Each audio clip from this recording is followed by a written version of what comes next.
Je crois que ce qui a fortement changé à partir du moment où j'ai rejoint cette société, c'est que j'ai essayé de quitter le modèle administratif et ingénieur pour faire plutôt un modèle de société industrielle de services orienté client. Et donc on a beaucoup travaillé sur à la fois la qualité du service, mais aussi le marketing du service, comment rendre le transport public attractif, comment le rendre plus sexy. À l'époque, j'ai utilisé cette expression pour lui faire quitter cette espèce d'image de vieille dame un peu poussiéreuse qu'elle pouvait avoir et qui effectivement ne connaissait pas le succès depuis quelques années. Alors le problème, c'est qu'évidemment, il n'y a pas que mon travail, il y a aussi, vous avez le prix du pétrole a augmenté, il y a aussi la ville qui a changé, parce que c'était une ville très bourgeoise, et progressivement dans les années précédentes, la bourgeoisie a quitté et s'est remplacée par une forte immigration, et donc des gens avec moins de revenus, et donc probablement plus dépendants du transport public que d'autres. Bon, alors il y a aussi des efforts qu'on a faits pour améliorer le service, pour, je ne sais pas si vous avez vu, des nouveaux trams, des nouveaux métros, des nouveaux bus, de nouveaux magasins pour accueillir les clients, une espèce de qualité de service. Tout ça en sorte, tous ces facteurs ensemble ont probablement fait qu'on a connu un doublement de la fréquentation en l'espace de 10 ans.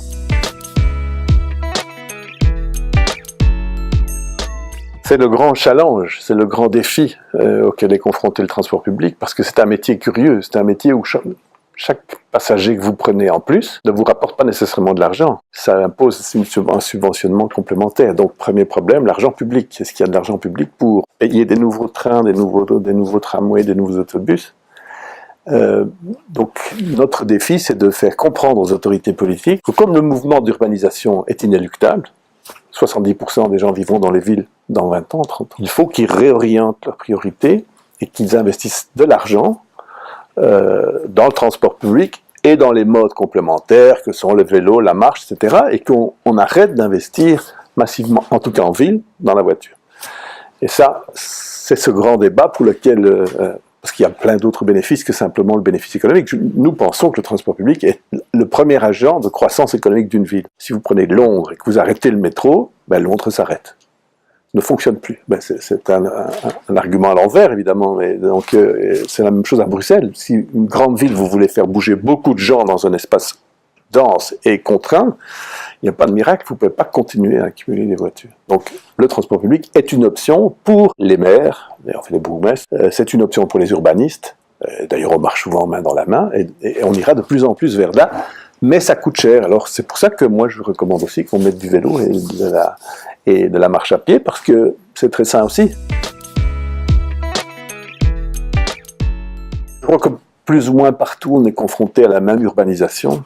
Les grandes villes des pays en voie de développement sont dans un état catastrophique parce qu'on a laissé le trafic automobile prendre le dessus sur une solution plus raisonnable, avec les problèmes de pollution que ça cause, avec les problèmes d'émissions de CO2, donc avec tous ces problèmes aussi d'inclusion sociale. Il y a des endroits où les gens sont relégués dans des endroits où il n'y a pas moyen de bouger. S'il n'y a pas de transport public, les gens ne peuvent pas aller à l'école, ils ne peuvent pas aller à leur travail, ils sont coincés dans des banlieues, c'est un peu des phénomènes qu'on connaît autour de Paris. Hein. Et donc je crois que toutes les villes sont confrontées à des problèmes similaires, si ce n'est que le bâti est parfois différent. Bruxelles est une ville médiévale. Si vous allez à Amsterdam, c'est aussi une ville du XVIe, XVIIe siècle. C'est très différent d'une grande ville américaine qui a été construite en carré, en quadrillé, où c'est beaucoup plus facile, avec des grandes avenues. En Allemagne, malheureusement, les villes allemandes ont été bombardées, mais elles ont été construites avec des grands boulevards.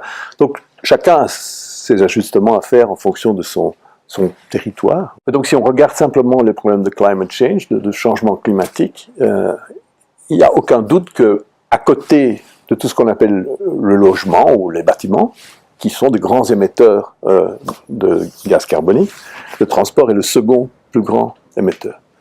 Alors le transport, dans le transport, tant que la part du transport public est minoritaire, évidemment, notre rôle est moins grand. Dès qu'elle progresse, qu'on diminue la charge des voitures, vous avez une réduction massive des émissions de CO2.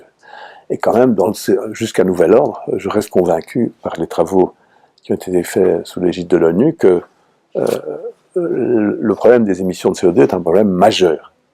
Alors si vous regardez maintenant le transporter un voyageur au kilomètre, ce que ça coûte en CO2 et en consommation d'énergie fossile, ce qui va aussi disparaître un jour, ben évidemment, le transport public est imbattable par rapport à une voiture avec un conducteurs, et vous prenez 100 conducteurs dans 100 voitures et vous comparez à la consommation d'un bus, et ne parlons même pas d'un tram et d'un métro qui est encore meilleur, vous vous trouvez dans une situation manifestement, et c'est bien pour ça que je m'engage au niveau des Nations Unies, parce que je pense que c'est des gouvernements, et grâce aux efforts faits par le secrétaire général là-bas, qu'on va peut-être un jour faire aboutir ces négociations qui ont commencé à Kyoto il y a quelques années maintenant, mais qui chaque fois butent parce que les gouvernements n'ont pas encore compris l'urgence du problème, et donc c'est pour ça que le transport public peut venir en disant « nous nous engageons ».